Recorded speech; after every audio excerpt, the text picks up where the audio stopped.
Okay, hello para sa lahat ng mga Taurus. Taurus, welcome dito sa aking channel, Kapalaran 888. Welcome. Alamin natin kung anong messages, vibration, gabay energy para sa inyong lahat. Okay. This is for Taurus. Taurus. Please comment down below if you resonated. And please, Taurus, connect your intuition sa mga baraha na lumalabas. Okay. First two cards tayo. First two cards mo, there is hope and give back. Wow. Taurus, pag-asa. Yung loved ones mo daw na nasa spiritual world na, like for example, if you are, anong tawag doon? Inalagaan ka ng lola at lola mo, tapos namatay na yung lola at lolo mo, sila na yung guide mo, sila na yung angels mo from spiritual world. And nakikita nila yung sufferings mo. Hindi ko alam bakit, para akong naiiyak. Hindi ko alam. Okay, sorry. Wait lang.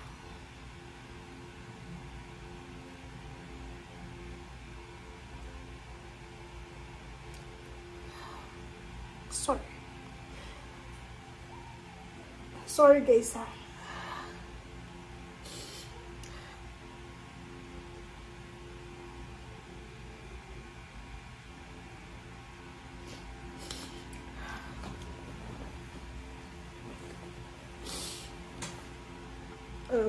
Wait lang guys ha. Hindi ko alam bakit ganun. Sobrang strong ng energy na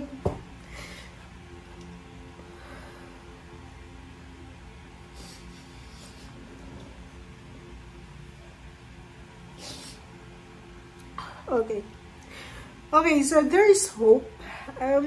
Yun nga, sabi ko sa'yo na your loved ones in the spiritual world, like for example, your lola, lolo, or tiyahin, tiyuhin na wala na dito sa mundo, and they're watching.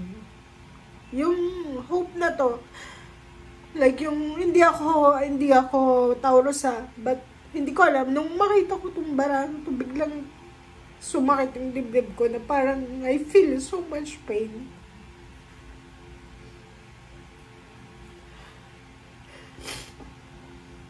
Hindi ko alam kung ano yung pinagdadaanan nyo. Okay.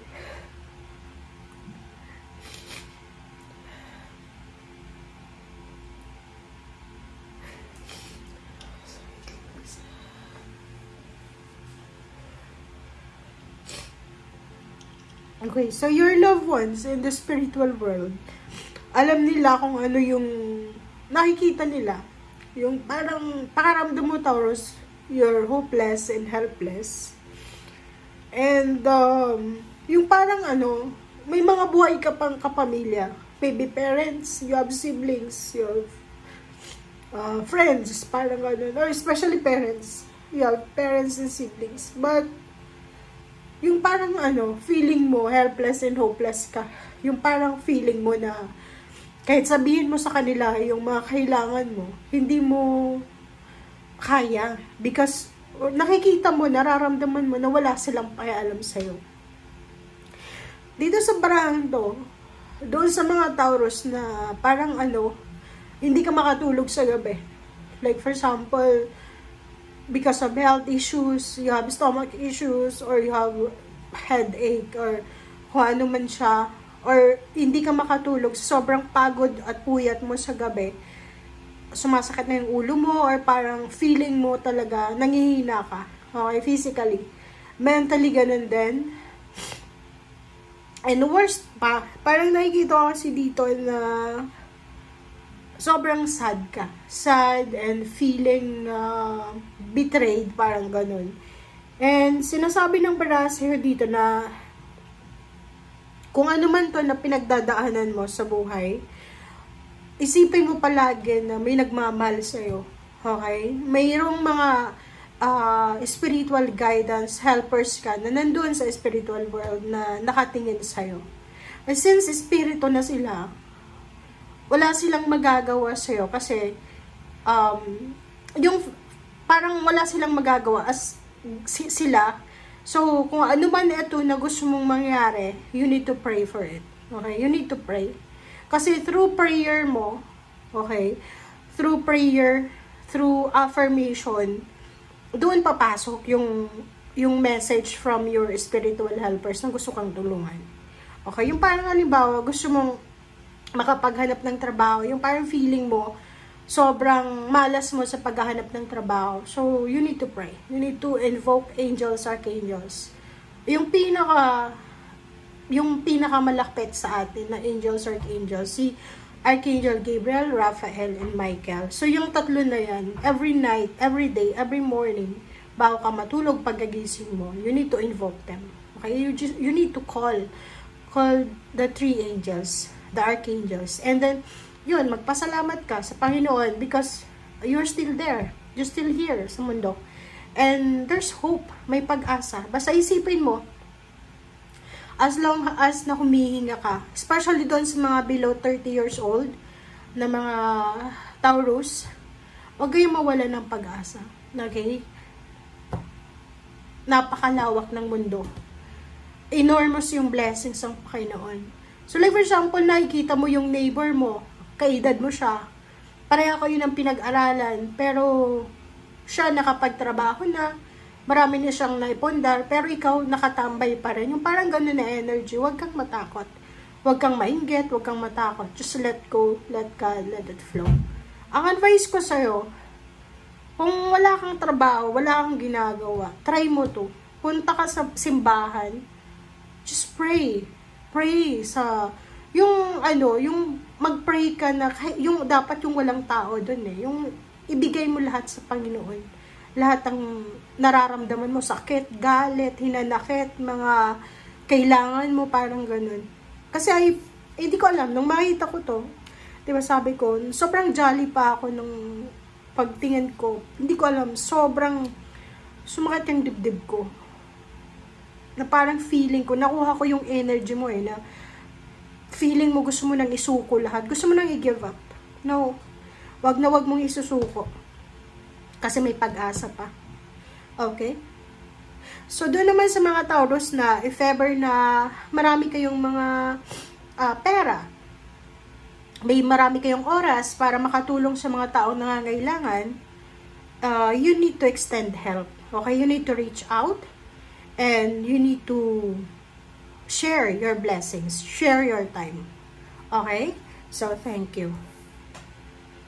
Tingnan natin, Taurus, kung ano pa ang message na para sa'yo. Pasensya na guys, Hindi ko alam. It's my first time na ganito yung naramdaman ko. Nakita ko lang tong hope. Nakita ko lang yung kandila. Biglang, parang feeling, alam mo yung pakiramdam yun, naramdaman ko.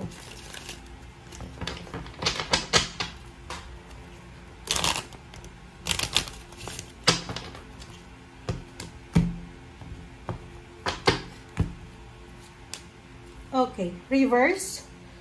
This is 6 of wands. I'm sorry, 6 of swords. Reverse pa rin.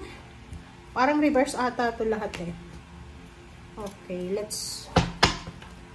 Walang kung bakit. Kung reverse pa rin siya. Okay. This is for Taurus. And sa ilalim mo dito is trabaho talaga to guys. And strength. Okay, Taurus. First card mo dito, this is 6 of swords in reverse. Sinasabi ng baraha sa'yo dito na gustong-gusto mo nang makaalis dyan sa sitwasyon na yan. Pero parang walang opportunity Di ba yung parang stagnant ka? Gusto mo nang makaalis, gusto mo nang magbago yung situation mo, pero yung parang feeling mo wala na diba? Yun nga, resonated siya dito. Pwedeng gusto mong mag-travel, umalis sa probinsya, or bumalik sa probinsya, pero wala kang pamasahe. Parang ganun. 5 of Cups and the Knight of Wands, sinasabi ng baraha na nakikita ko siya dito na marami kang regrets. Marami kang regrets sa buhay. Parang pinagsisisihan mo yung mga decision making mo from your past, or parang pinagsisisihan mo yung mga choices and option mo. But sinasabi ng Knight of Wands na to na hindi pa huli ang lahat. Okay? Hindi pa huli ang lahat. Everyday is a blessing. Yun na, everyday is a blessing sa atin. As a human being, pwede tayong magbago, i-correct, ayusin yung mga mistakes natin. Ace of Cups, sinasabi ng bara sa'yo dito na yon, mayroong mga tao na unexpected mo, hindi mo sila kakilala, yung parang makikita mo lang sila sa HR na pinag-a-applyan mo, yung mga taong hindi mo kakilala, sila yung mga taong pwedeng makatulong sa'yo. So, wag kang masyadong mag-i-expect sa mga kamag-anak mo, kadugo mo, sa relatives mo. Wag kang masyadong mag-i-expect. Kasi, yung tulong na posibleng, or happiness, na posibleng maramdaman mo, ito ay from outside ng family mo. Diba, oh? Ino-offeran ka ng universe ng changes ng transformation. Sinasabi dito na kung may mga unhealthy lifestyle ka, habits, masyado kang umiinom, sigarilyo, or inibisyo, sinasabi ng bara sa'yo na ino-offeran ka ng universe na magbago, or ino-offeran ka niya na baguhin, magsimula ulit. Like for example, nawalan ka ng trabaho, na-layoff ka, na-terminate ka, may chance ka pa rin, okay? Pero ikaw, parang nakikita ko, nagdadalawang isip ka. Dito sa Knight of Pentacles, tsaka Eight of Pentacles, and Strength card, sinasabi ng bara sa'yo dito, Taurus, na you need to be strong. Kung may isang tao dito, like unexpected na financial help or financial offering na ibibigay sa'yo, you need to accept it. Okay? Tanggapin mo siya and magpakatatag ka. Yun yung pwede mong maging puhunan sa ngayon para sa pagtatagumpay mo is yung katatagan sa buhay. Kasi parang nakikita ko siya dito na pinanghihinaan ka ng loob because walang suporta Kulang yung support system Nakikita ko may isang Taurus na parang anak ka, pero yung parents mo, walang pakialam sa'yo. Meron silang paborito. Okay. Ilang beses na itong lumabas sa tarot mo Dapat sinusunod mo na to Diba? Kita mo ba? Ang sabi sa'yo ng barahan na yan, this is for the future. Sinasabi ng barahan na kung magiging matatag ka, yung pagtatry sa ibang bansa, yung halimbawa na try mo lang na mag-apply ng trabaho papuntang ibang bansa. Kasi yung pagiging, yung parang, baka hindi ka swerte sa Pilipinas or baka hindi ka swerte sa probinsya. Kasi itong The World card is sinasabi na napakalawak ng mundo Malawak yung mundo.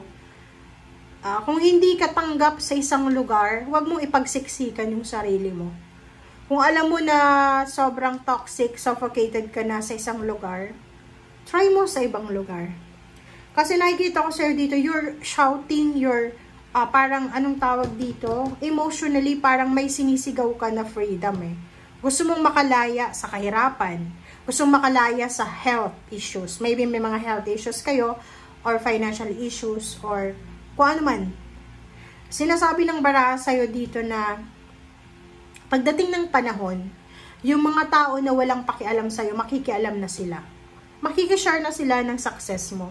Itaga mo yan sa bato. Okay? So sa ngayon, hayaan mo lang sila. Hayaan mo lang, doon ka lang sa mga taong totoong nagmamahal sa'yo, sa mga taong pwede kang suportahan kahit wala kang maibigay. And wag mong ipipilit yung sarili mo. Yun yung pinaka-importante sa ngayon. Wag mong ipilit yung sarili mo sa kanila. Okay? So, thank you guys. Bye!